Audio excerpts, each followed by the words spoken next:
Air Force veteran John Tait is your military hero for the month of October. Tait was born in Freeport and moved to Victoria when he was 6 years old. All of Tait's brothers ended up joining the military as well. I had three brothers. My oldest brother joined the Navy because Dad was in the Navy during the war.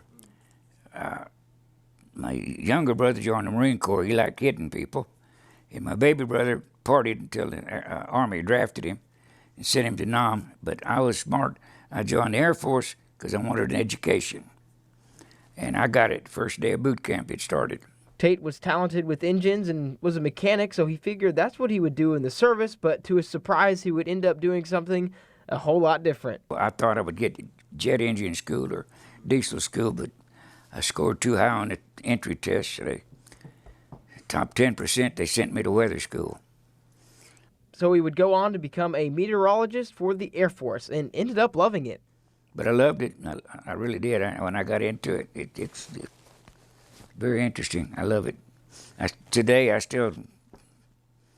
hear thunder. I'm outside looking, Tait almost was sent over to fight in Vietnam, but since he had two brothers over there already, the service gave him the option to go elsewhere. I said, well, what are my choices? And one of them was in Newfoundland. Another one was an ice station in North Pole. And another one was Alaska. And I said, don't you have anything warmer? Yeah, take the 2-year tour in Puerto Rico. We're staging B-52s out of Puerto Rico to Vietnam. Stationed in Puerto Rico, he was sent all over. We did rocket experiments there in Puerto Rico. It's not secret anymore, but and I got sent, like I said, in several different places, different airplanes.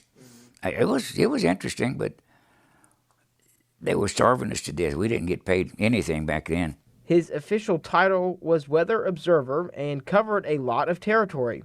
Every hour you transmitted an observation, and if the weather changed, you transmitted a special observation. And it went out all over the world. Oh, wow. On teletype. So that was, in a nutshell.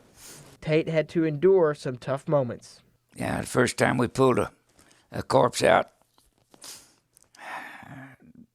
all burnt to crap. Another one I pulled out, he'd been in the water for about 3 days. And the fish and the crabs had got to him.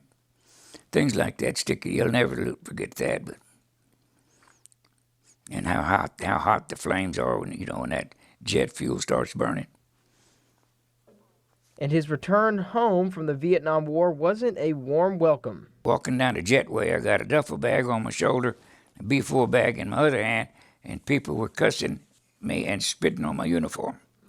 And I could not believe this was the same country. And it bothered me, so I put all that stuff in the closet. Once back in the Crossroads, Tait worked various jobs from dealerships, shipyards, to driving trucks for his brother and Union Carbide. He and his wife have been happily married for 41 years, and he says their grandkids and great-grandkids keep them busy. Yeah, until Christmas time. That cost a fortune, man. He's also a carpenter. He's even built his own house and likes to fish and hunt. We go out there whenever we feel we need to get close to nature. Out in the middle of nowhere, you can actually hear the wind blow. He's also very proud of his 20 years as commander of the Victoria County Funeral Detail, serving any veteran from the Crossroads to be sure they're at their funeral. I'm ambivalent about my time here as commander of the funeral detail. I cannot say I enjoyed it. I can say it gave me a sense of fulfillment. And the guys who were on that detail, every one of them were on there as long as I was, some of them longer. And they were steady, they were reliable, and they were good men, and they did a good job.